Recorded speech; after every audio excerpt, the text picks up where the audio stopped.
The autumn wind carried more dust than promised through the streets of Dustwell, Arizona territory.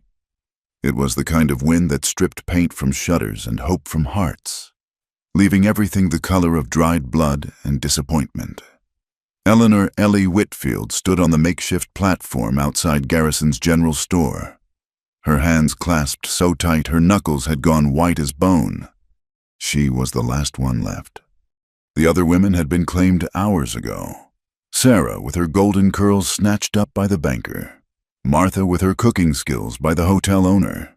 Even poor limping Anna had found a home with old Cornelius, who needed someone to tend his sheep. But Ellie remained, 24 years old, with a scar on her wrist and eyes that held too much history for comfort. "Going once," Mayor Hutchinson's voice cracked like a whip in the thinning crowd. Sweat ran rivers down his jowls despite the October chill. "Surely someone needs a capable woman for their household." The word capable hung in the air like a question mark. Ellie had arrived on the mail coach 3 weeks prior with a letter of introduction that said precious little, just that she was from Charleston, educated, and seeking new circumstances. In a town where everyone's past was written in the lines of their faces, her silence spoke volumes. The crowd shuffled their feet. Men who'd come looking for wives had already made their choices, and those who remained were here for the spectacle alone. Tommy Briggs, the saloon keeper, spat tobacco juice into the dirt. "Ain't natural, a woman keeping secrets like that," he muttered loud enough to carry. Ellie lifted her chin. The late afternoon sun caught the pale line across her throat. Another scar, this one older, finer, like someone had drawn on her with a sharp quill. She'd learned long ago that showing fear was like showing blood to wolves. Going twice. A child couldn't have been more than 8 tugged at his mother's skirts. "Why don't nobody want her? Ma." "Hush, William." The mother pulled him close, but her eyes stayed fixed on Ellie with that mixture of pity and relief that said, "There but for the grace of God." Mayor Hutchinson raised his gavel, a repurposed hammer that had seen better days. The sound it would make would be final. Unclaimed brides became the town's responsibility, which meant washing dishes at the boarding house for room and board, fending off drunken advances, aging into invisibility. Ellie had seen it before in other towns. She'd sworn it wouldn't be her fate, but here she stood. "Going. I'll take her." The voice came from the back of the crowd, rough as sandpaper, quiet as death, heads turned like a field of sunflowers following the sun. A path opened up, and through it walked a ghost. That's what folks called Cassidy Cass Morgan, though never to his face. 6 feet of sharp angles and hollow spaces. Clothes the color of trail dust, eyes like wells that had run dry. He moved through Dustwell like smoke there when you needed horse breaking or fence mending. Gone before you could ask about the wedding band he still wore, or why he lived alone in that cabin by Skeleton Ridge. "You sure about that, Cass?" Mayor Hutchinson's voice climbed an octave. "This here's a serious commitment. A wife ain't like a horse you can return if she don't suit." Cass stopped at the platform's edge. Up close, Ellie could see the premature silver threading through his dark hair, the deep grooves that sorrow had carved around his mouth. He looked up at her with those empty eyes, and she saw something flicker there. Recognition, maybe, of one damaged soul to another. "I'm sure."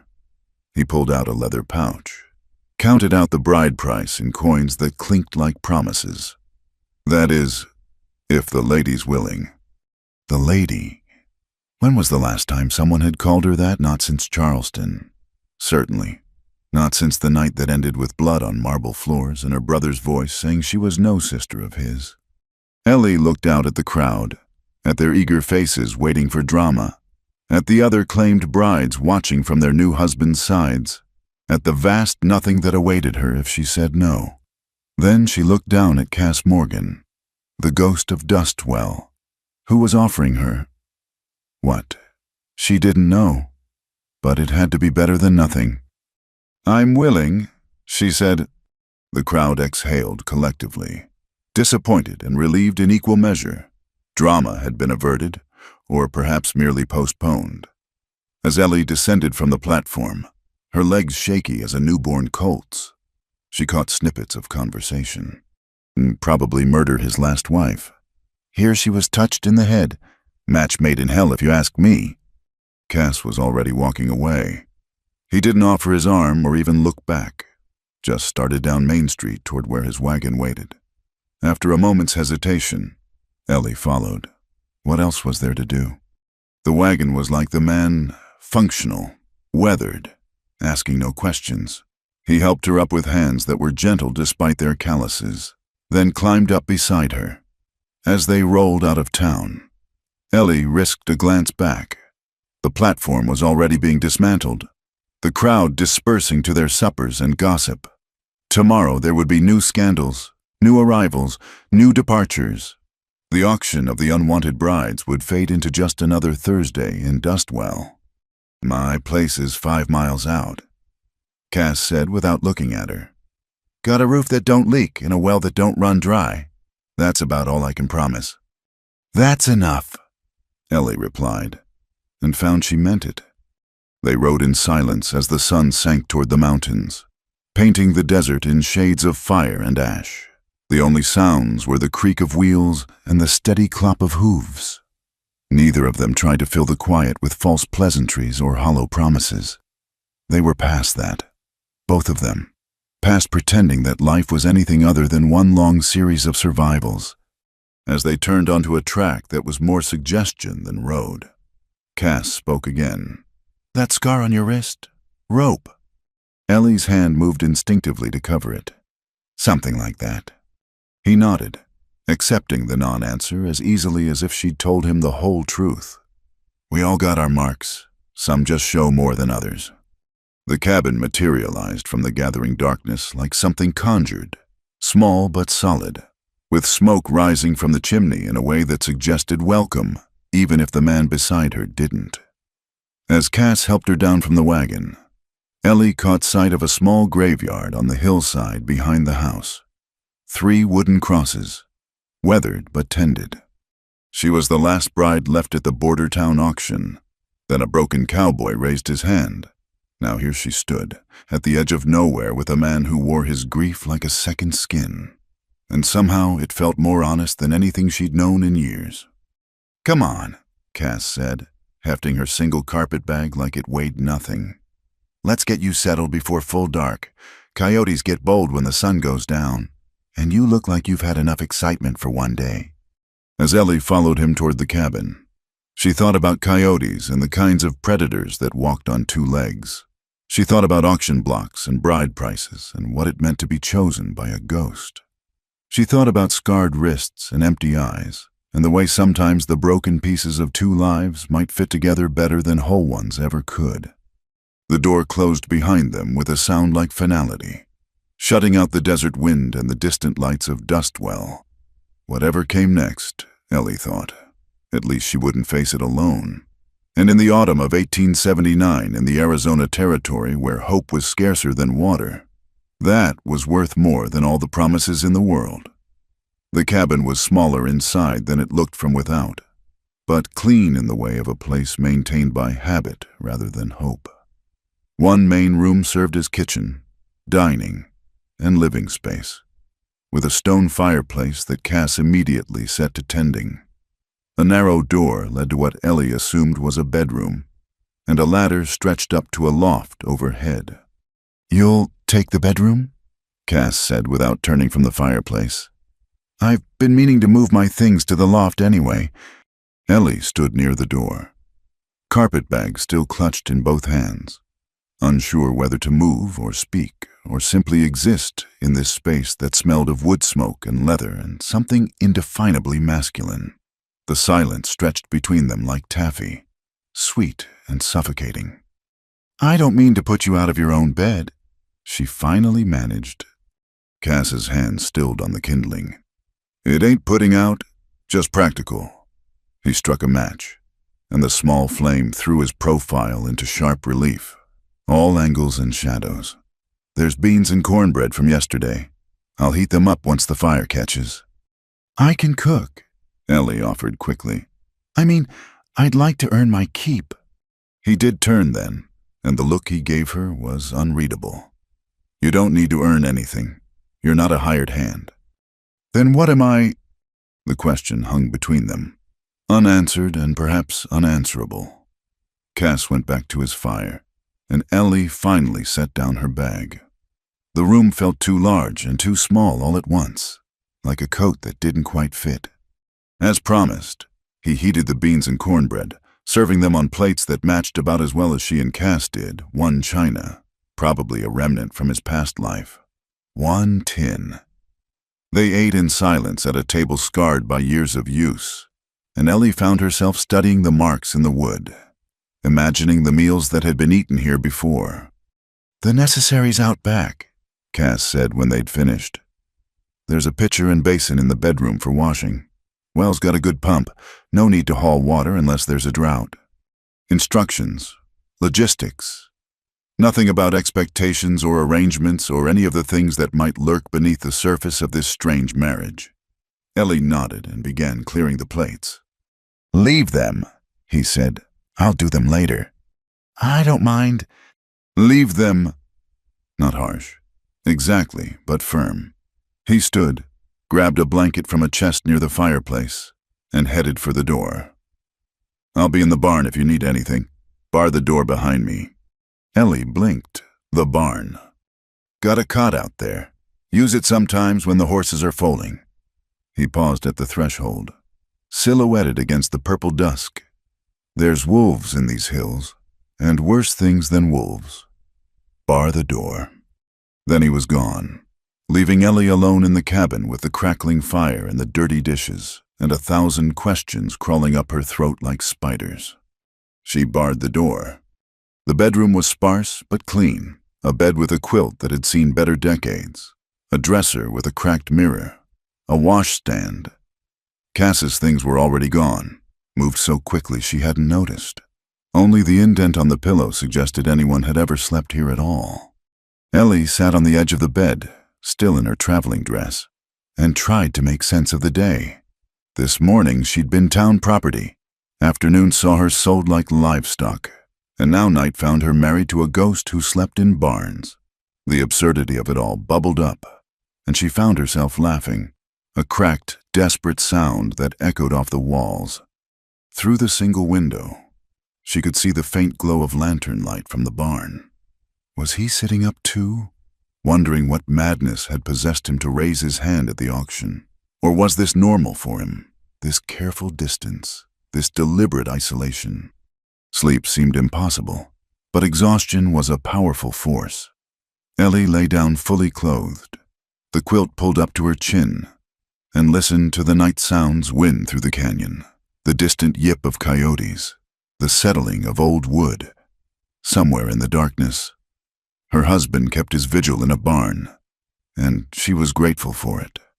Grateful for the space, the silence, the absence of expectations. She woke to gray pre-dawn light and the sound of someone moving quietly in the main room. Through the cracked door, she could see Cass rebuilding the fire, his movements economical and practiced. He'd already been to the well. A bucket of fresh water sat by the stove. Ellie rose, smoothed her wrinkled dress as best she could, and ventured out. Cass looked up but didn't speak, just nodded toward the coffee pot beginning to heat on the stove. "Did you sleep at all?" she asked. "Some," he fed another log to the fire. Some. And so began their first full day as husband and wife, if such terms could apply to their arrangement. Cass showed her around the property, the chicken coop with its half-dozen scraggly hens, the garden plot that had gone mostly to seed, the root cellar built into the hillside. He spoke only when necessary, pointing out practical things where the snake den was to avoid, which plants the horses wouldn't eat, how to work the pump if it stuck. "I've got fence to mend on the north pasture," he said finally. "Be gone most of the day. There's supplies in the pantry if you're minded to cook." He didn't wait for a response, just collected his tools and headed out. Ellie watched him go, This strange man who'd claimed her but seemed to want nothing from her, and wondered if this was what her life would be. An endless series of days marked by absence rather than presence. But she was nothing if not practical. Charleston might have bred her for parlor conversation and watercolors, but the years since had taught her harder lessons. She rolled up her sleeves and set to work. By the time Cass returned at dusk, the cabin had been transformed. Not dramatically, she had little to work with, but the floors were swept, the windows cleaned, the dishes not just washed, but organized. She'd found flour and lard in the pantry, managed to coax the temperamental stove into cooperation, and had biscuits browning beside a pot of rabbit stew made from preserves she'd discovered in the root cellar. Cass stopped in the doorway, his expression shifting through several emotions too quickly for Ellie to catalog. "You didn't need to." "I wanted to." She wiped her hands on an apron she'd found hanging behind the door. "I told you I could cook." They ate together again, and this time the silence felt less strained. Cass even complimented the biscuits, which Ellie counted as a major victory. After dinner, he started to collect the plates. "I'll do them." Ellie said, "Fair's fair, I cook. You clean wouldn't work if you're not here to cook." A ghost of a smile tugged at his mouth. "Suppose that's logical."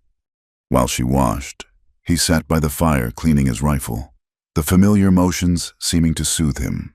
The domestic scene was almost normal if she squinted, like looking at life through water.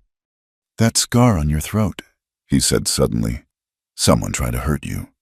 Ellie's hand stilled in the soapy water. She'd wondered when he'd ask. "My brother, when I refused to marry the man he'd chosen." The words came out flat, matter of fact.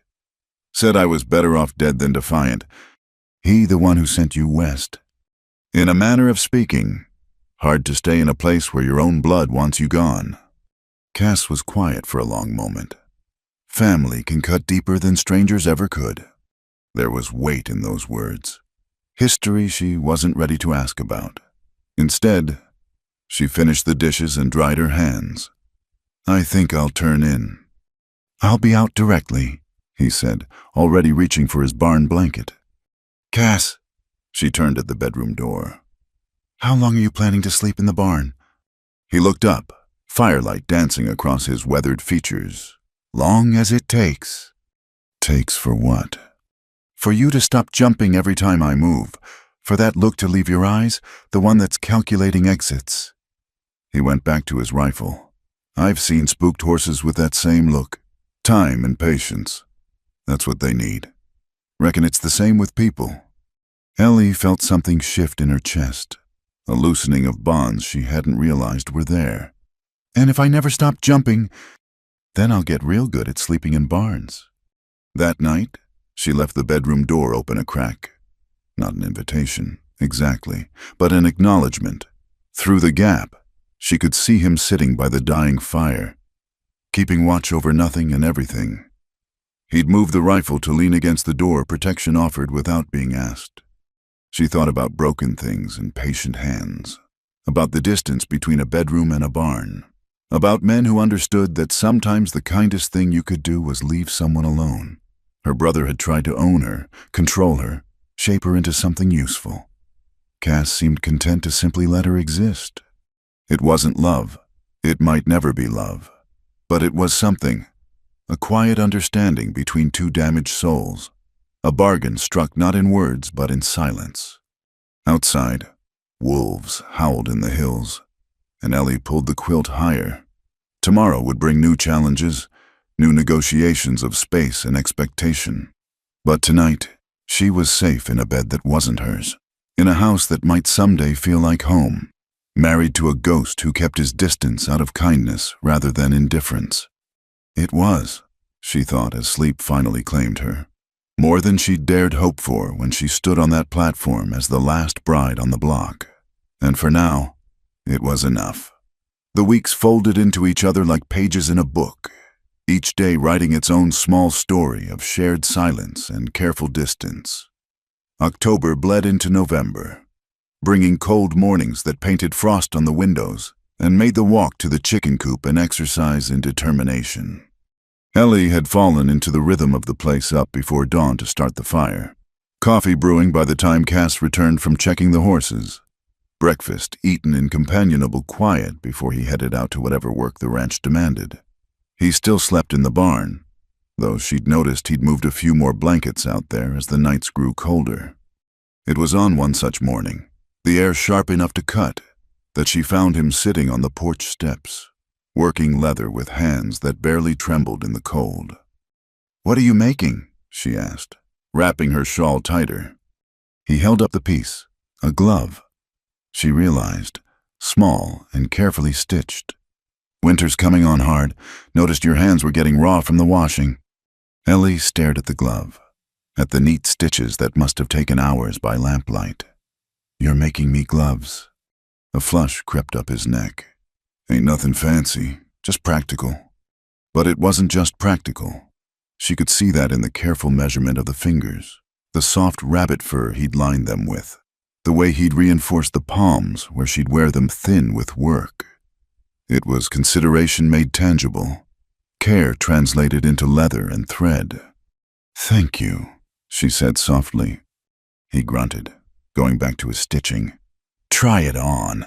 Need to know if it fits before I finish the other one." The glove fit perfectly, and Ellie flexed her fingers, marveling at the warmth. "How did you know the size?" "Been watching." He didn't look up. "Way you hold your coffee cup. Handle the reins when you feed the chickens. Hands tell a lot about a person." "What do mine tell?"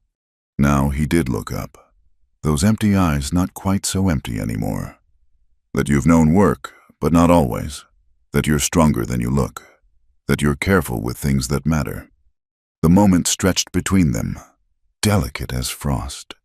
Before Ellie cleared her throat, "The chickens." "Yeah."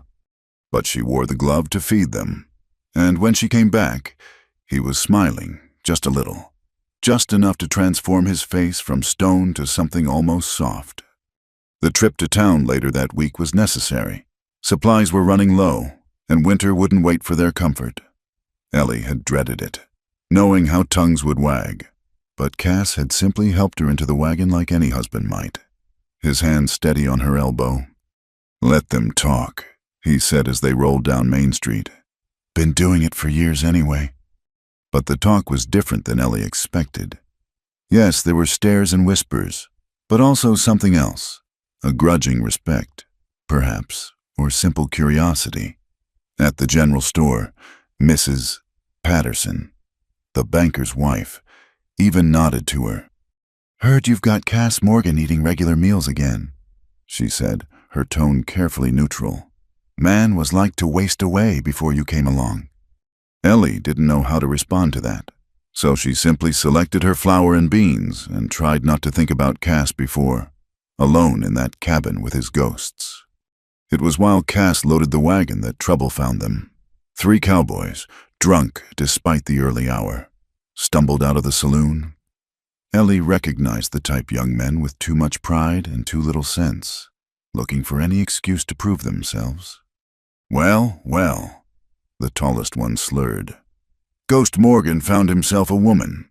Didn't think you had it in you, old man." Cass didn't respond, just kept loading sacks of grain with methodical precision. "Hey," the cowboy grabbed Cass's shoulder. "I'm talking to you. What'd you do? Promise her your wife's jewelry. Heard you kept it all, even her wedding."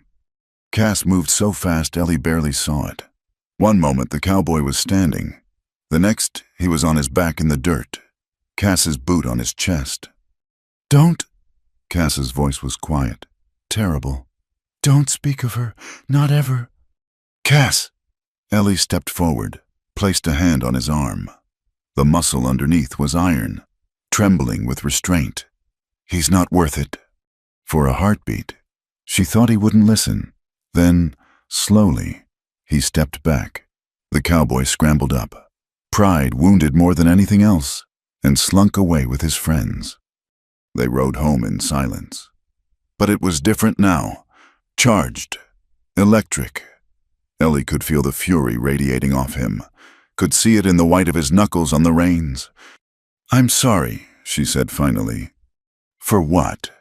For whatever they stirred up. About your wife. His jaw worked.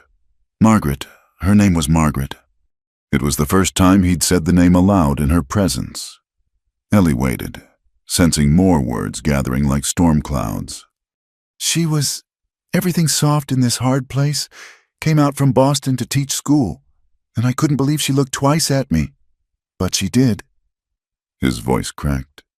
Had 2 boys, Samuel and James, 6 and 4 when... He couldn't finish, but he didn't need to. Ellie had seen the 3 crosses on the hill. The fever, she asked gently. Indians. The word came out flat, emotionless. Raiding party hit while I was away, came back to ashes, and them. Ellie's hand found his on the reins, covered it. He didn't pull away. That's why they call me Ghost Morgan. Died that day too, just kept walking around after. He looked at her then, really looked at her. Until you... Me? Standing on that platform, trying so hard not to let them see you break, reminded me of, not her, nothing like her, but of fighting when everything in you wants to quit. He turned his hand under hers, laced their fingers together, figured maybe 2 ghosts could make something resembling a life. They held hands the rest of the way home, and when they arrived, Ellie did something impulsive. As Cass headed for the barn with his blankets, she called out, It's too cold for the barn. He stopped. Ellie, I'm not asking for anything, but there's a perfectly good floor by the fireplace, and you'll catch your death out there. He stood there, silhouetted against the barn door, torn between old habits and new possibilities. Finally, slowly, he nodded. That night, he made his bed by the fire while she took the bedroom, but she left the door open wide, and sometime in the small hours, she heard him add another log to the fire, keeping the cold at bay for both of them. In the morning, she found something on the kitchen table, the second glove, finished, with a note in careful handwriting, for hands that are learning to build instead of break. She put both gloves on and started breakfast, humming softly. When Cass came in from the morning chores, drawn by the smell of coffee and bacon, he stopped in the doorway again, but this time, he was smiling. Those gloves suit you, he said. They're perfect. She poured his coffee, noticing how he no longer flinched when she moved near him. Thank you. Plenty more leather where that came from. Could make you a proper pair of riding gloves. If you'd like. Maybe teach you to ride would make getting around easier. It was the most he'd offered, the closest he'd come to suggesting a future that went beyond mere survival. Ellie felt something bloom in her chest, tender and tentative as the first green shoots after winter. I'd like that, she said. They ate breakfast together, planning the day's work, and if anyone had looked through the window, they might have seen what appeared to be an ordinary married couple starting their day. The truth was more complicated. 2 damaged people slowly learning to trust, to share space, to build something from the ashes of their separate griefs. The gloves sat on the table between them, leather worn soft with care, stitched with patience and something that might, given time, grow into love, outside. The November wind howled its warnings of winter, but inside, the fire was warm, and the coffee was strong, and the silence between them had transformed from empty to full. Small gestures. Ellie thought. Small gestures building bridges across the careful distances they maintained. It wasn't a fairy tale. There were no grand declarations or passionate embraces, but it was real as leather and thread, as solid as a well-made glove that fit just right. And sometimes, real was better than any fairy tale could ever be. December brought the first snow, light as flower dust on the ground, and with it came a night that would change everything. Ellie had noticed Cass growing quieter as the month wore on, his silences deeper, his sleep by the fire more restless. She'd wake to hear him pacing, the floorboards creaking under his weight like a ship in storm. It was 3 days before Christmas when the dam finally broke. She woke to the smell of smoke, not the comforting wood smoke of the fireplace, but something acrid, wrong. Through her open door, she could see Cass hunched by the hearth, feeding papers to the flames. His shoulders shook with what might have been cold but wasn't. "Cass," she wrapped her shawl around her nightgown and ventured out. He didn't turn. "Go back to bed, Ellie." But she could see what he was burning, letters, dozens of them, the ink running like tears as the flames consumed them. One fell to the hearth, and she glimpsed careful feminine handwriting before he snatched it back to the fire. Margaret's letters. Christmas letters. She'd write them every year to her sister back east, telling about our life here. Never mailed the ones after. His voice broke. Found them in her writing desk. Every year she'd tell about the boys growing, about the ranch, about me. Ellie sank down beside him on the floor. Close, but not touching. "Why burn them?" "Because I can't keep reading them. Can't keep pretending she's going to walk through that door with Samuel on her hip and James tugging at her skirts." He fed another letter to the flames. 5 years, Ellie. 5 years of being haunted by words on paper. "Tell me about it." The words came out soft but firm. "Not the end. Tell me about the beginning." He looked at her then, eyes red-rimmed and lost. "Why?" "Because they lived. Because they were more than how they died. Because you loved them. And that matters." For a long moment, he stared at her. Then, slowly, like a rusty gate opening, he began to talk. Margaret came out on the teacher contract in '71. Prettiest thing I'd ever seen. Standing at the stagecoach stop in a dress too fine for dust and a hat that the wind tried to steal 3 times before she even made it to the schoolhouse. A ghost of a smile touched his lips. "I was contracted to build new desks for the school. Took me 3 months to finish what should have been 2 weeks' work, just so I could keep seeing her." Ellie pulled her knees up, making herself small and unthreatening. A safe space for his words to land. She was so patient with those children. Apache, Mexican, white, didn't matter to her. Every child could learn. She said, even started teaching some of the mothers in the evening. Said education was the only way this territory would ever be more than dirt and dreams. Another letter went into the flames, but gentler now, like a burial rather than a destruction. "Samuel was born in '74, came out squalling and hasn't stopped since." He caught himself, swallowed hard. "Hadn't stopped, was talking by 10 months, walking by 11. Margaret said he'd be a scholar like her. James came in '76 quiet as his brother was loud. Had my eyes, she said, could watch a horse for hours, happy as could be." The tears came then, silent tracks down his weathered face. "I wasn't always a good man. Ellie, before Margaret, I rode with the cavalry, did things in the name of civilization that weren't civilized at all. She knew. Somehow she always knew. But she loved me anyway. Said every soul deserved a chance at redemption." "The raid," Ellie prompted gently when he fell silent. "Been tracking rustlers for 3 days. They hit while I was gone. The Apache, they were just boys themselves. Really angry, desperate boys whose families had been pushed off their land, scattered to the winds. They saw a white settlement, saw a chance for supplies, for revenge." His hands clenched, unclenched. "I found them after. The raiders. Could have killed them all.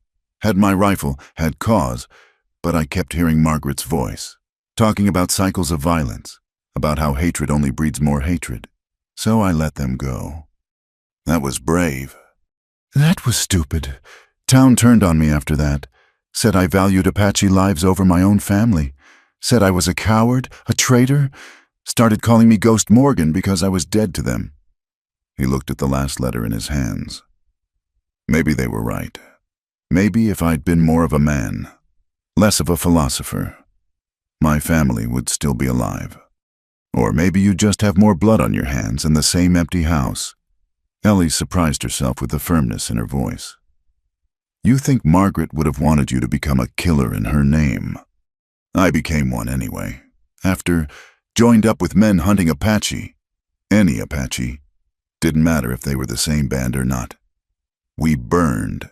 He stopped, shuddering.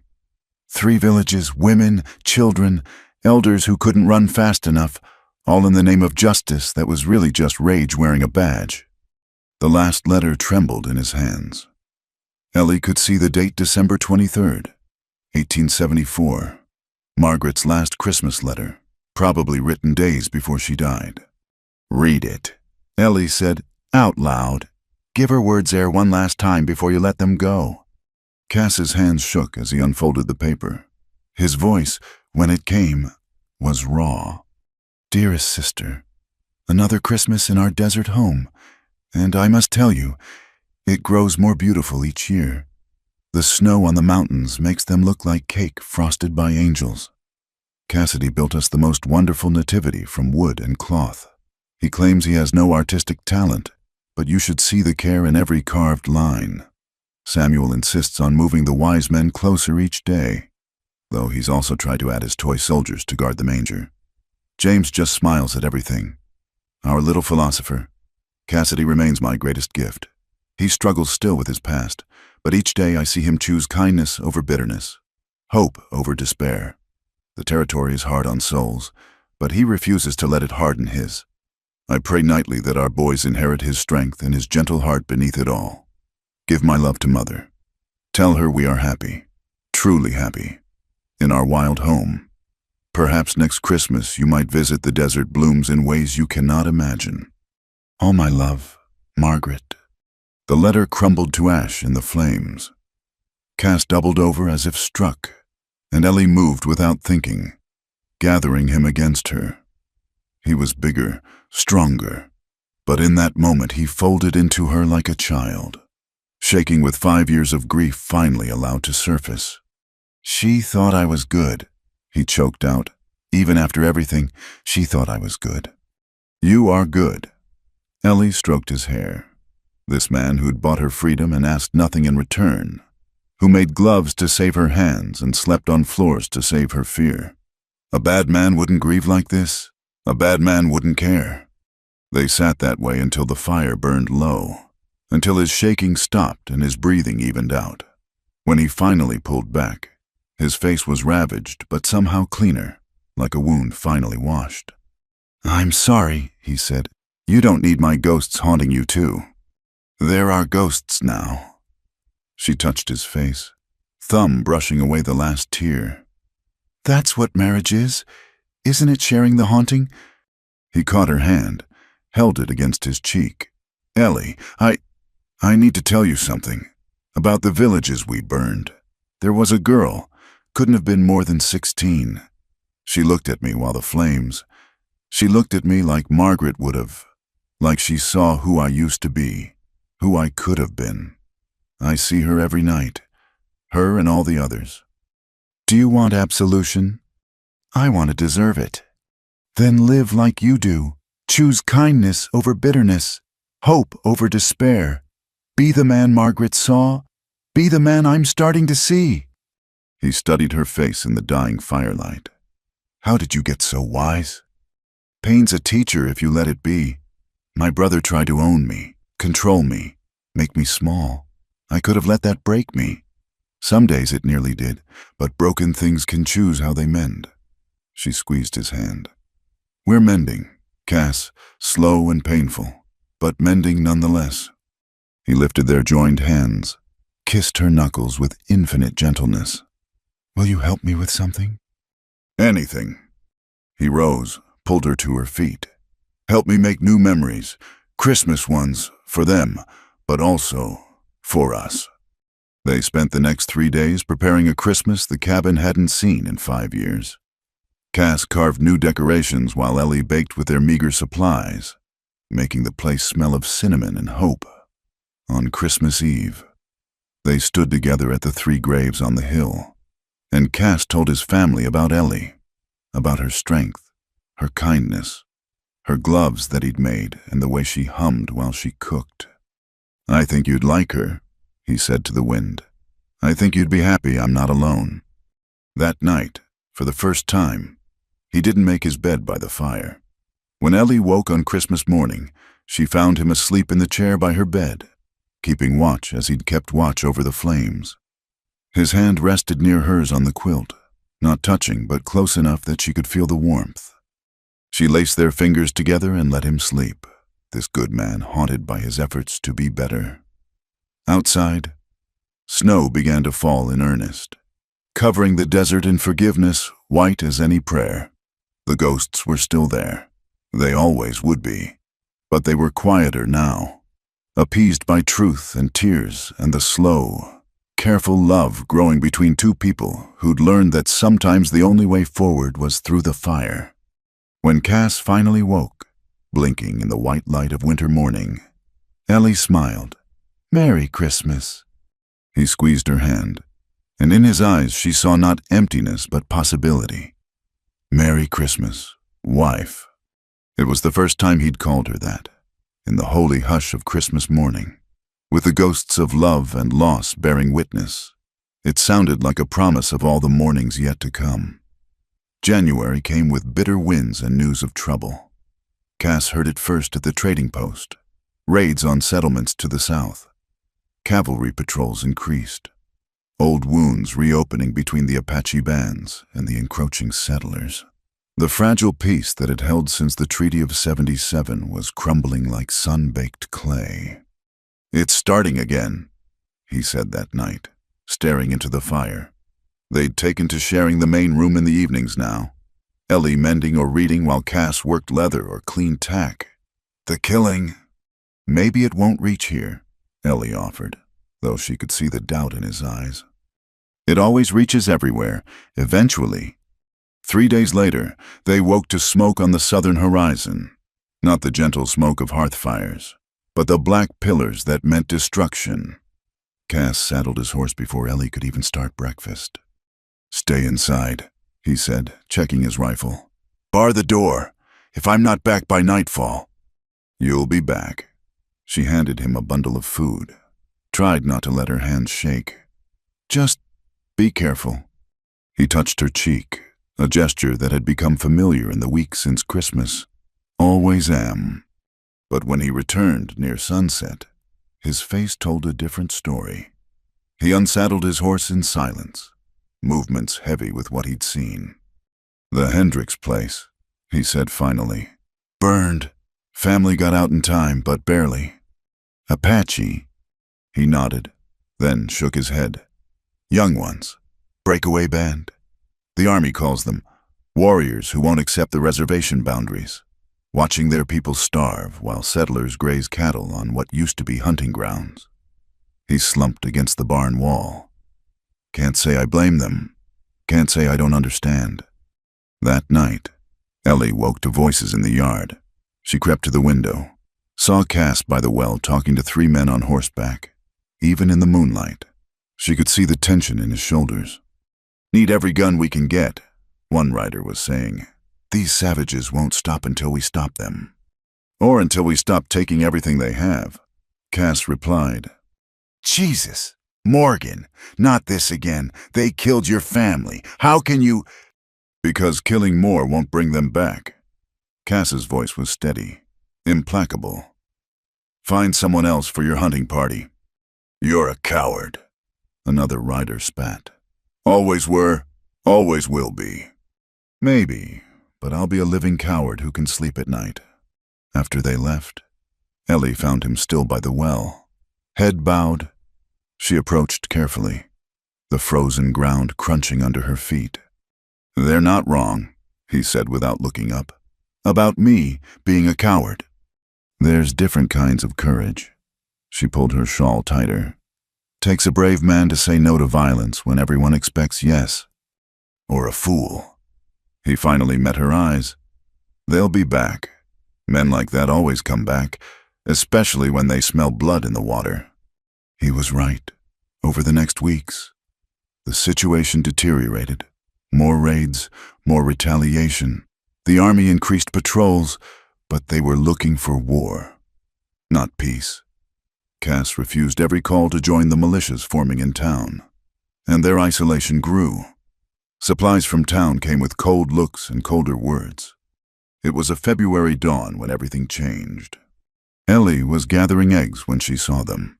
5 Apache warriors on the ridge above the ranch, still as carved stone. Her heart hammered as she slowly backed toward the house. Basket forgotten. "Cass," she called softly. "Company." He emerged from the barn, took in the situation with a glance. "Get inside." "No."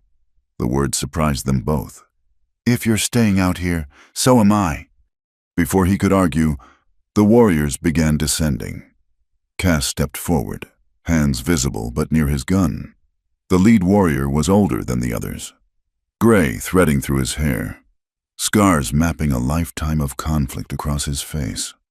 They stopped 20 feet away. The leader studied Cass for a long moment, then spoke in accented English. "You are the one who let our young men go." Ellie's breath caught. These were the raiders who'd killed Margaret and the boys, or their kin, at least. "I am," Cass said simply. "Why?" "Because enough blood had been spilled. Because my wife wouldn't have wanted more death in her name."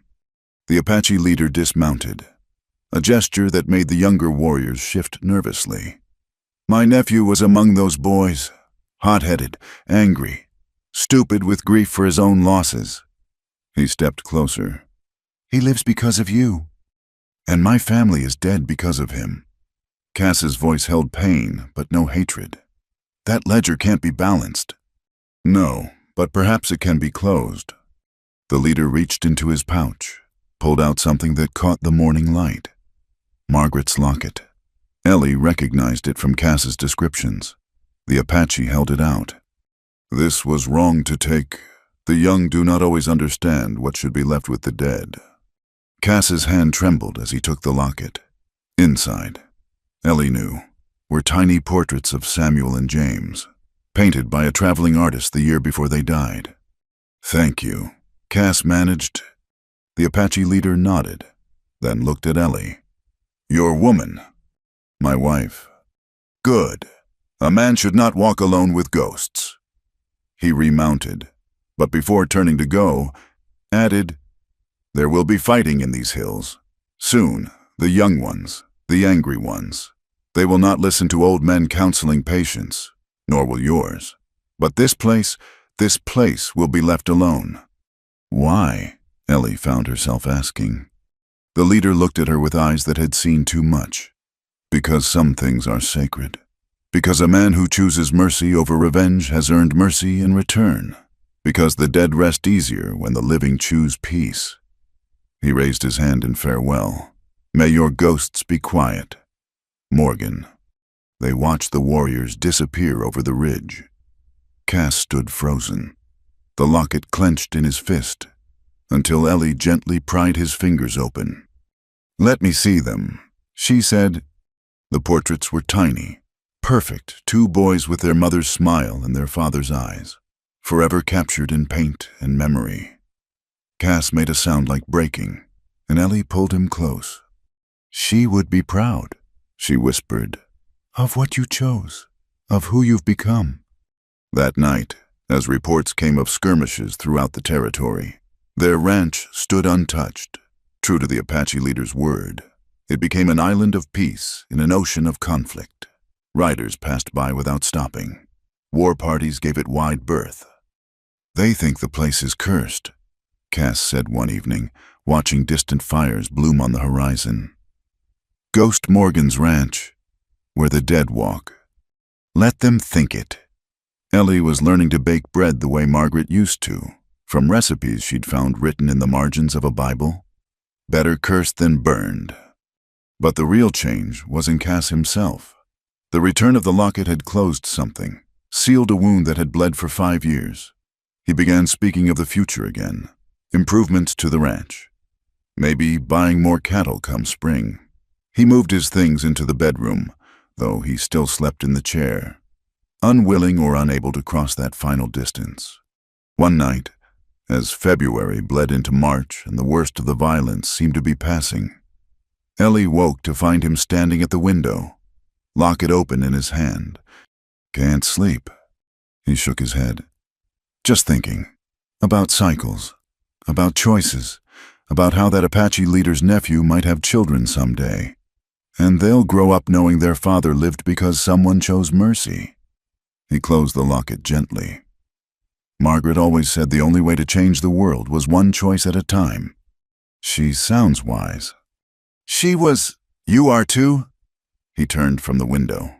Ellie, I need to ask you something. This marriage. It started as convenience, protection, but now. He crossed to her, knelt by the bed so their eyes were level. Now I find myself thinking about you when you're not there, worrying when you're out of sight, looking forward to your voice in the morning and your humming at night. If that's not love, it's close enough to scare me. Ellie's heart raced. Cassie? I'm not asking for anything you're not ready to give. God knows we've both got enough scars. But I'd like to try. To be a real husband. If you'll have me. To build something new on all this broken ground. She studied his face in the moonlight. This man who'd saved her from a worse fate. Who'd shown her patience and kindness and the terrible cost of choosing peace in a violent world. He wasn't handsome in the classical sense. Wasn't young or unmarked by life. But he was good. Deeply and truly good. In a way few men bothered to be. Yes, she said simply, and watched wonder bloom across his features. That night, for the first time, he lay beside her in the bed, careful, respectful, but present. They didn't make love. Not yet, that would come later, when the last walls fell. But they held each other as the territory burned and healed around them. Two survivors building something new from the ashes of their separate griefs. In the morning, smoke still marked the horizon, but their ranch stood whole. The war would pass, as wars do, leaving new scars and new ghosts. But here, in this small pocket of peace bought with mercy and remembered with grace, love was taking root. The ghosts, for once, were quiet. Spring arrived with wildflowers and danger in equal measure. The Apache conflicts had quieted to an uneasy truce, but desperate men displaced by war don't simply vanish. They find new ways to survive. Some turn to cattle rustling, others to worse occupations. Ellie first noticed something wrong when she went to gather the eggs one April morning. Fresh boot prints in the mud by the coop. Too large to be Cass's. Too recent to be from any visitor they'd had. She mentioned it at breakfast. Watched Cass's face tighten. Could be nothing, he said. But that evening he cleaned both rifles and started barring the door again at night. 3 days later, Cass rode to town for supplies. Ellie stayed behind to tend the garden, the Spencer rifle propped within easy reach. The sun was high and hot, making her grateful for the shade of the broad-brimmed hat Cass had bought her last month. She was thinking about their quiet life, how it had deepened from mere survival into something approaching contentment, when the shadow fell across her plantings. Well, pretty little thing, ain't you? She looked up to find 3 men standing between her and the house. Rough men, trail-worn and mean-eyed. The kind the war had made too many of. The one who'd spoken had yellow teeth and breath she could smell from 6 feet away. My husband will be back soon, she said, proud of how steady her voice came out. That's so, the second man, taller and leaner, smiled without humor. We've been watching. No, he went to town. Won't be back for hours yet. The third man, silent until now, was studying her with an intensity that made her skin crawl. Seen you before, he said suddenly. Charleston, the Whitfield house. You're the sister what caused all that scandal. Ellie's blood went cold. Of all the devils to find her here, in this desert sanctuary. Heard there was a reward, the man continued. Family wants you back, or proof you ain't coming back. Either way pays the same. I'm a married woman now, she said, inching toward the rifle. Whatever business you think you have. Yellowteeth lunged. Ellie dove for the Spencer, got her hands on it, but the tall one kicked it away. She fought, Lord, how she fought! But 3 against 1 was no contest. They bound her hands, stuffed a rag in her mouth, and the one from Charleston produced a length of rope. Could make this quick, he mused. But the brother, he was specific about wanting you to suffer first. Something about family honor and shameful behavior. They dragged her to the barn. Ellie's mind raced, searching for escape, for hope, for anything. Cass wouldn't be back for hours. By then. The tall one was fashioning the rope into a noose when hoofbeats thundered into the yard. Not one horse, several. What the hell? Yellowteeth peered through the barn door, then jerked back. Morgan's back, and he ain't alone. Through the gap in the walls, Ellie could see Cass dismounting, flanked by two other men, the Apache leader from February and a younger warrior. They moved with deadly purpose toward the house. Ellie, Cass's voice, concerned but not yet alarmed. The kidnapper from Charleston pressed a knife to her throat. One sound and you're done. But Cass knew his home, knew every board that should creak, every door that should be open. His voice changed, sharpened.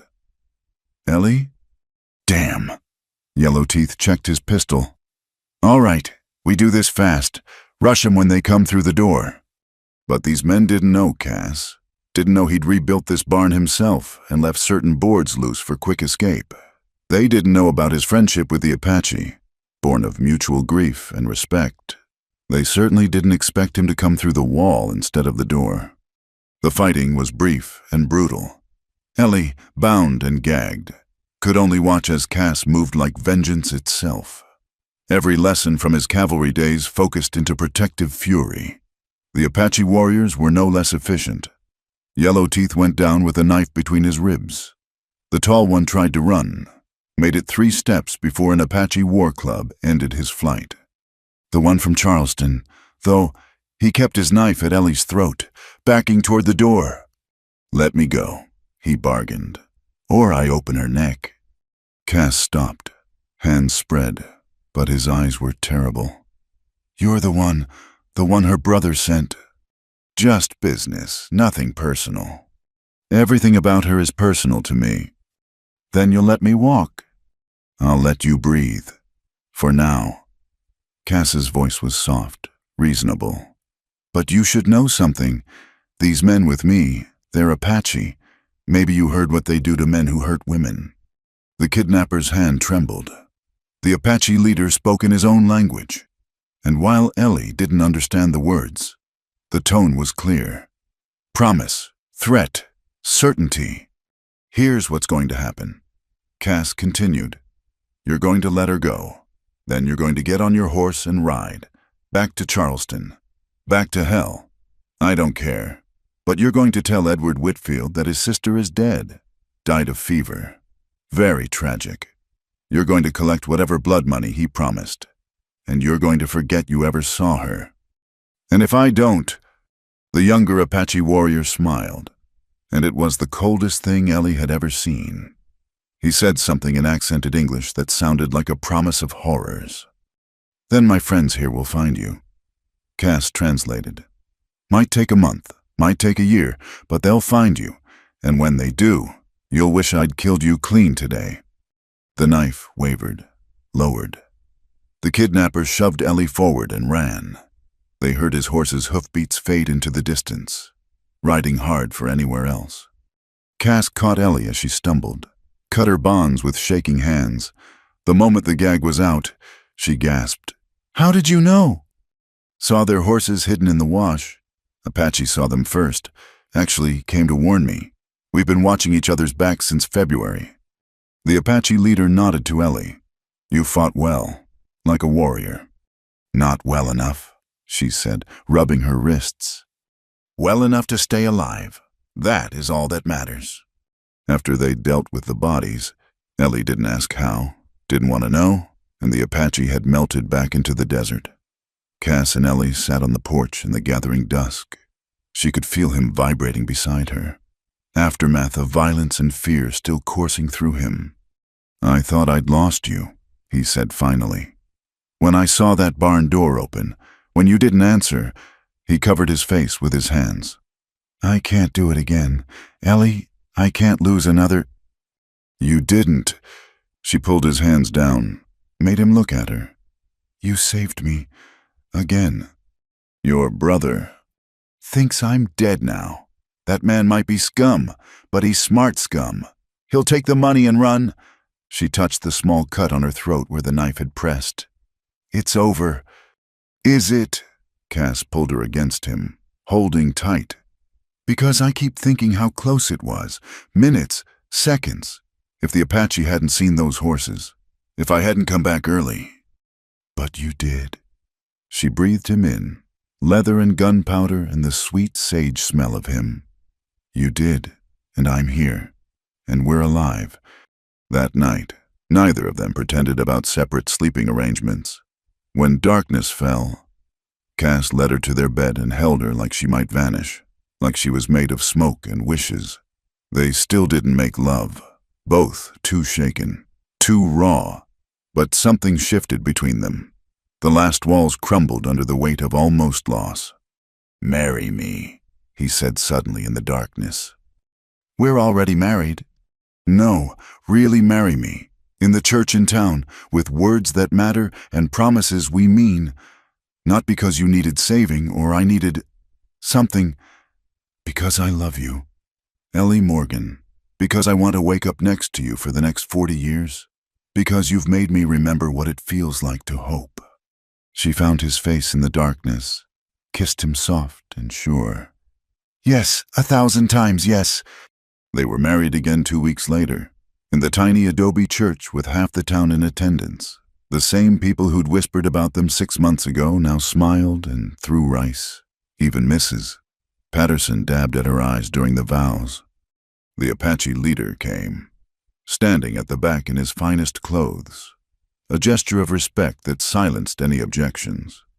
He left a wedding gift on their wagon, a beautifully beaded blanket and a simple note for warmth and new beginnings.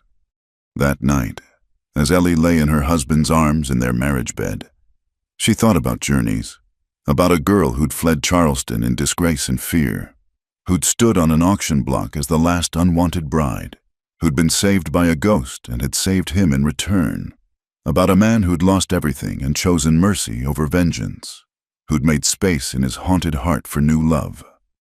What are you thinking? Cass asked, tracing patterns on her bare shoulder. That sometimes the worst things that happen to us lead to the best things. Philosophy now. She laughed, rich and full. Would you prefer poetry? I'd prefer you, he said, and proceeded to show her exactly how much. Outside, the desert bloomed with spring flowers, and the ghosts, finally, were at peace. The letter arrived on a sweltering July morning, carried by a special courier who looked distinctly uncomfortable in his Eastern clothes. Ellie saw him coming from the kitchen window, his fine black suit already dusty from the ride, and something cold settled in her stomach. Cass, she called. Company. He emerged from the barn, took one look at the approaching rider, and moved to stand beside her. 6 months of true marriage had taught them to read each other's moods like weather signs, and he could sense her tension. The courier dismounted stiffly, pulled out a leather portfolio. I'm looking for Eleanor Whitfield. No one here by that name, Cass said evenly. Eleanor Morgan, then formerly Whitfield. The man had the kind of persistent politeness that came with good pay. I have documents requiring her signature. Ellie stepped forward. I'm Eleanor Morgan. The courier's eyes swept over her. The simple calico dress, the sun-bronzed skin, the calluses on her hands, and she saw him trying to reconcile this ranch wife with whatever description he'd been given. Finally, he handed her an envelope sealed with black wax. My condolences, ma'am. I've been instructed to wait for your response. With trembling fingers, Ellie broke the seal. The letter was in her cousin Josephine's careful script. Dearest Eleanor, it is with deepest regret that I write to inform you of Edward's passing. Your brother succumbed to yellow fever 3 weeks past. Whatever differences lay between you, I hope you will take comfort in knowing his final days were peaceful. As you are aware, Edward died without legitimate issue, by the terms of your father's will. In such circumstances, the estate passes to you, Mr. Hartwell of Hartwell and Associates will explain the particulars, but immediate decisions must be made regarding the property, the business interests, and substantial financial holdings. I have taken the liberty of making arrangements for your return journey. Charleston society has short memory for scandal when fortune is involved. You need not fear the reception that awaits you. Your presence is urgently required. Affectionately, Josephine. Ellie read it twice, 3 times, before the words sank in. Behind her. She felt Cass reading over her shoulder, his presence solid and warm. "He's dead," she said unnecessarily. "Edward is dead." The courier cleared his throat. "There are additional documents, ma'am, requiring immediate attention." She took the portfolio with numb fingers. Legal papers, bank statements, deeds, a fortune in paper and promises, more money than she'd ever dreamed of touching. The life she'd been raised for, trained for, before that night when everything went wrong. "I'll need time to review these," she managed. "Of course. I'm staying at the hotel in town. But I should mention, time is of the essence. There are those who would challenge your claim if you delay." After he left, Ellie spread the papers across the kitchen table. The numbers swam before her eyes. Thousands, tens of thousands. The house on Lafayette Street, the shipping interests, the cotton holdings. Everything her father had built. Everything Edward had preserved and expanded. Waiting for her signature. "You should go," Cass said quietly. She looked up sharply. "What?" "It's a fortune, Ellie. The kind of money that changes lives. You could what abandon everything we've built here leave you?" Her voice rose. "Is that what you think of me? I think you deserve better than a 2-room cabin and chickens that barely lay." He wouldn't meet her eyes. "I think you were born to silk, not calico. I think—" "Stop!" She stood, moved around the table to face him. "Look at me, Cassidy Morgan. Look at me and tell me you want me to go." He did look then, and she saw everything in his eyes. Fear, love, the terrible certainty that he wasn't enough. "I want you to be happy." "I am happy. Here. With you." She took his hands, rough and scarred from work. "That girl who lived in Charleston, who wore silk and knew which fork to use. She died that night Edward tried to force her into marriage with his business partner. She's been dead far longer than he has. But the money is blood money, built on suffering, maintained by cruelty." She thought of the ledgers she'd once seen, the human cargo reduced to numbers. "I won't touch it." But even as she said it, she knew it wasn't that simple. There were legal obligations, tax requirements, challenges to be answered. And Josephine was right. Others would claim what she refused if she didn't act. "I have to go back," she said finally. "Not to stay. Just to end it properly. To sell what can be sold, free what can be freed." She squeezed his hands. "Come with me. Ellie, come with me. Let them see that I'm not alone, not available, not the desperate girl they remember." She managed a smile. "Besides, I'll need someone to keep me from drowning in all those forks at dinner." The journey to Charleston took 2 weeks by rail and coach, each mile eastward feeling like a step backward in time. Cass was uncomfortable from the start, in the new suit she'd insisted on buying him, in the first-class railway car, in the entire notion of entering her old world.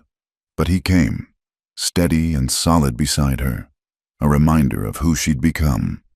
Charleston hadn't changed, still beautiful, still proud, still rotting beneath its genteel surface. The house on Lafayette Street stood exactly as she remembered, down to the magnolia tree where she'd hidden as a child. But stepping through the door was like entering a tomb. Josephine greeted them in the parlor, elegant in morning black. Her eyes widened slightly at Cass, but breeding one out. "Eleanor, and this must be Mr. Morgan, how unexpected. My husband," Ellie said firmly. Where I go, he goes. The next days were a whirlwind of lawyers and papers, of former friends who suddenly remembered her existence, of social calls that felt like evaluations. Cass endured it all with grim determination, but she could see the toll it took. This world of subtle cruelties and poisoned smiles was foreign to him, more hostile than any frontier conflict. The worst came at a dinner party Josephine insisted they attend. Judge Morrison, Edward's old friend, had too much bourbon and too little sense. So you're the man who bought Edward's sister at auction, he said, loud enough for the room to hear. Tell me, what does quality breeding cost these days in the territories? The room went silent. Ellie felt Cass tense beside her, saw his hands curl into fists. In the desert, such words would mean gunplay. Here, violence took different forms. About the same as honor costs in Charleston, Ellie said sweetly. Which is to say, it's rarely found and often counterfeited. She turned to the judge's wife. How is your nephew, by the way? Still in that northern sanitarium? Such a shame about the embezzlement scandal. The conversation lurched to safer topics, but the damage was done. That night, in their hotel room, Cass sat on the bed like a man defeated. I don't belong here, he said. These people, they look at me and see dirt, see failure, They see what they want to see. Ellie knelt before him, took his face in her hands. I see the man who saved me, who chose mercy over revenge, who loves me exactly as I am, not as some prize to be won or bred. She kissed him, fierce and possessive. One more week, then we're done with this place forever. But the next morning brought news that changed everything. Mr. Hartwell arrived early, face grave. There's been a development, he said. Your brother had a will we've just discovered. Recent. It leaves everything to a distant cousin in Virginia. Claims you're deceased. But I'm clearly not. The will is dated after reports of your death reached Charleston. The cousin is already mounting a legal challenge. If you want any part of the estate, we'll need to fight. It could take months, years, perhaps. Ellie felt the walls closing in. Months in Charleston. Fighting for money she didn't want, trapped in a world she'd escaped. She looked at Cass, saw her own desperation mirrored in his eyes. No, she said. Hartwell blinked. I beg your pardon? No, let the cousin have it, all of it. She stood, pulled Cass up with her. Draw up whatever papers need signing. I renounce all claim to the Whitfield estate. And Mrs. Morgan, you don't understand. We're talking about a fortune. I understand perfectly. Some prices are too high to pay. She thought of Cass in the desert, choosing mercy, of the Apache leader, choosing peace. I choose my life, my real life, not this performance. Josephine was horrified. Eleanor, think you're throwing away everything? No, Ellie said, feeling lighter with each word. I'm keeping everything that matters. They signed the papers that afternoon. By evening, they were on a train heading west, the Charleston lights fading behind them like a bad dream. Cass hadn't spoken since they'd left the lawyer's office, and Ellie began to worry. Are you angry? She asked as Virginia scrolled past the windows. About the money. He turned to her, and she was shocked to see tears in his eyes. Angry, Ellie? I've never been prouder of anyone in my life. You just gave up a fortune for me, for us, for our life. It wasn't a hard choice. She leaned into him, felt him press a kiss to her hair. That money came from pain. Our life comes from love. Easy trade. I love you, he said. Have I mentioned that today? Only a dozen times. You're slacking? Mr. Morgan. They laughed, there in their private compartment racing away from Charleston's poisoned paradise. And Ellie felt the last chains break. She was no longer Eleanor Whitfield, disgraced daughter of privilege. She was Ellie Morgan, ranch wife, survivor, woman who chose love over fortune. When they finally reached home 2 weeks later, the desert had never looked more beautiful. The cabin seemed to embrace them, every rough board a welcome after Charleston's cold marble. That night, as they lay entwined in their bed, Cass gave her something, a ring, crudely carved from iron. Nothing like the jewels gathering dust in Charleston. "Made it while you were dealing with the lawyers," he said shyly. "Figured if you were going to give up diamonds, you should have something." She slipped it on next to her simple wedding band. It was rough, imperfect, honest, everything Charleston wasn't, everything their life together was. "It's perfect," she said, and meant it. "No regrets." None. Never. She kissed him, long and deep. "I was the last bride left at the border town auction. You raised your hand and saved me. Everything else, the money, the past, Charleston, that's just noise. This is what matters." Outside, coyotes sang to the moon, and the desert wind whispered secrets. But inside their cabin, two people who'd chosen each other over everything else the world could offer held tight and knew they were home. The ghosts of Charleston couldn't follow where love had already staked its claim. The September sun painted the desert gold. Exactly 1 year since Ellie had stood on that auction platform. She paused in hanging laundry to shade her eyes, watching the dust cloud that meant riders approaching. These days, visitors usually meant neighbors coming to trade goods or share news, maybe seek Cass's help with horses or repairs.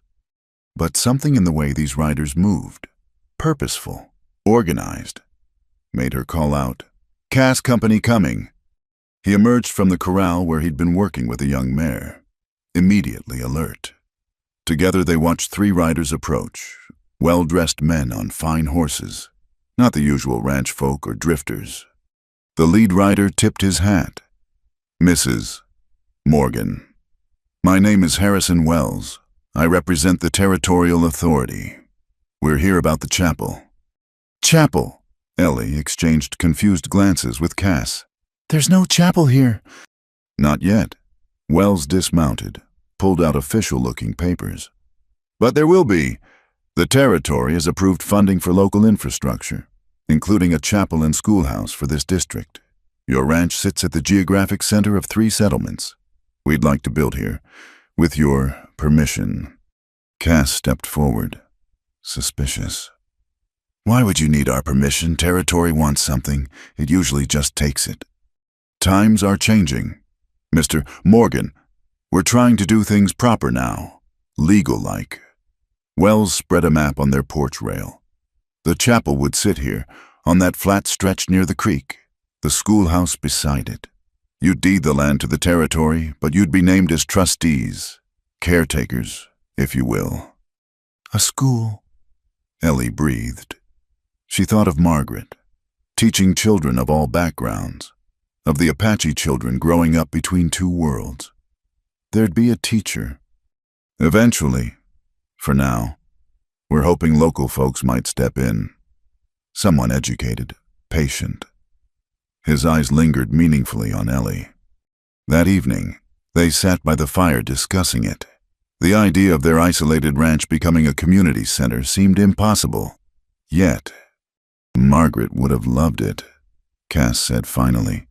"A place for folks to gather, kids to learn. She always said education was the only way to build bridges. But it would change everything. The quiet, the solitude. Maybe change isn't always bad." He took her hand. "We've been hiding here. Ellie, both of us. Maybe it's time to stop." The construction began in October, bringing workers and noise and controlled chaos to their quiet corner of the desert. Ellie found herself playing hostess, making countless pots of coffee, organizing meals. Cass supervised the building, his natural skill with wood and stone making him indispensable. It was during this time that Reverend Thomas arrived, a young minister fresh from seminary, all earnest enthusiasm and Eastern ideas about civilizing the frontier. He took one look at their simple life and began making suggestions. "Perhaps, Mrs. Morgan, you might consider more appropriate attire for a trustee's wife," he said, eyeing her work dress. And Mr. Morgan, about your associations with the local tribes. Reverend, Ellie interrupted sweetly. Have you ever delivered a baby in a dust storm? What no, of course not. Treated snake bites, survived a winter with no supplies.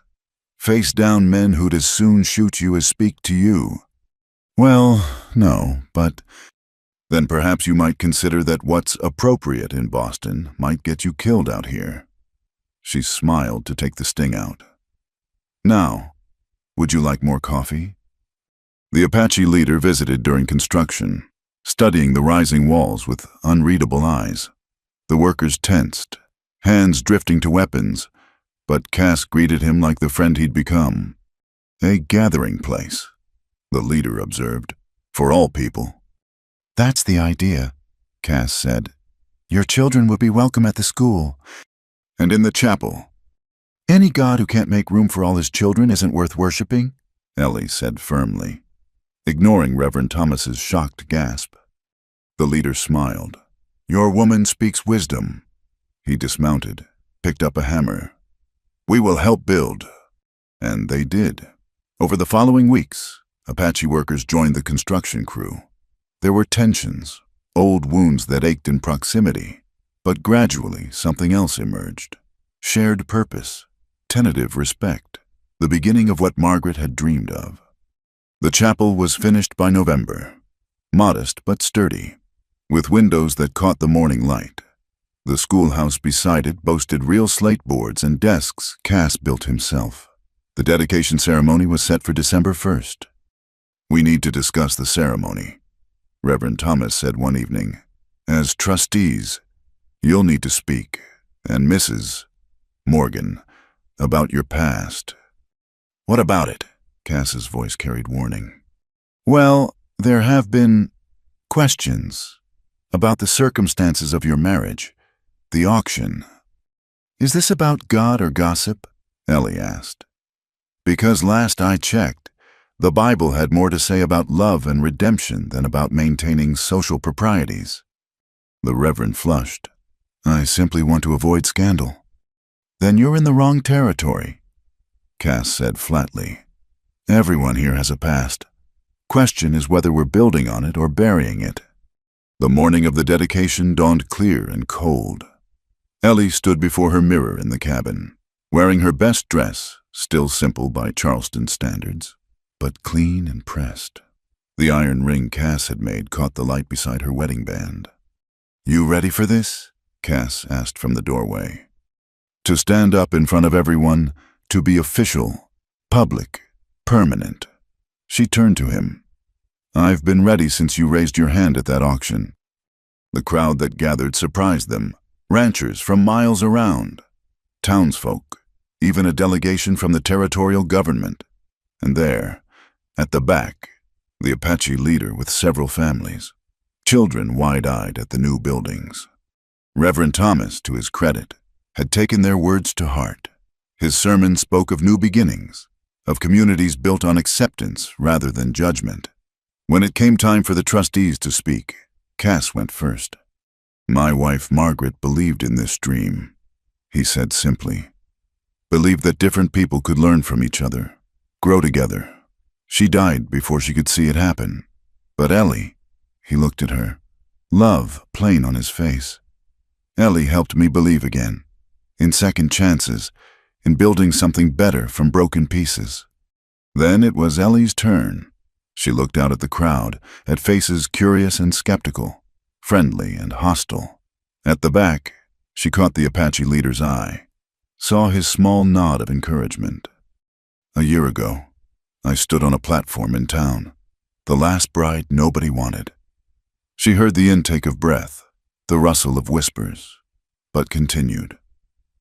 I was bought by a man everyone called a ghost, two broken people trying to make a life from leftover pieces.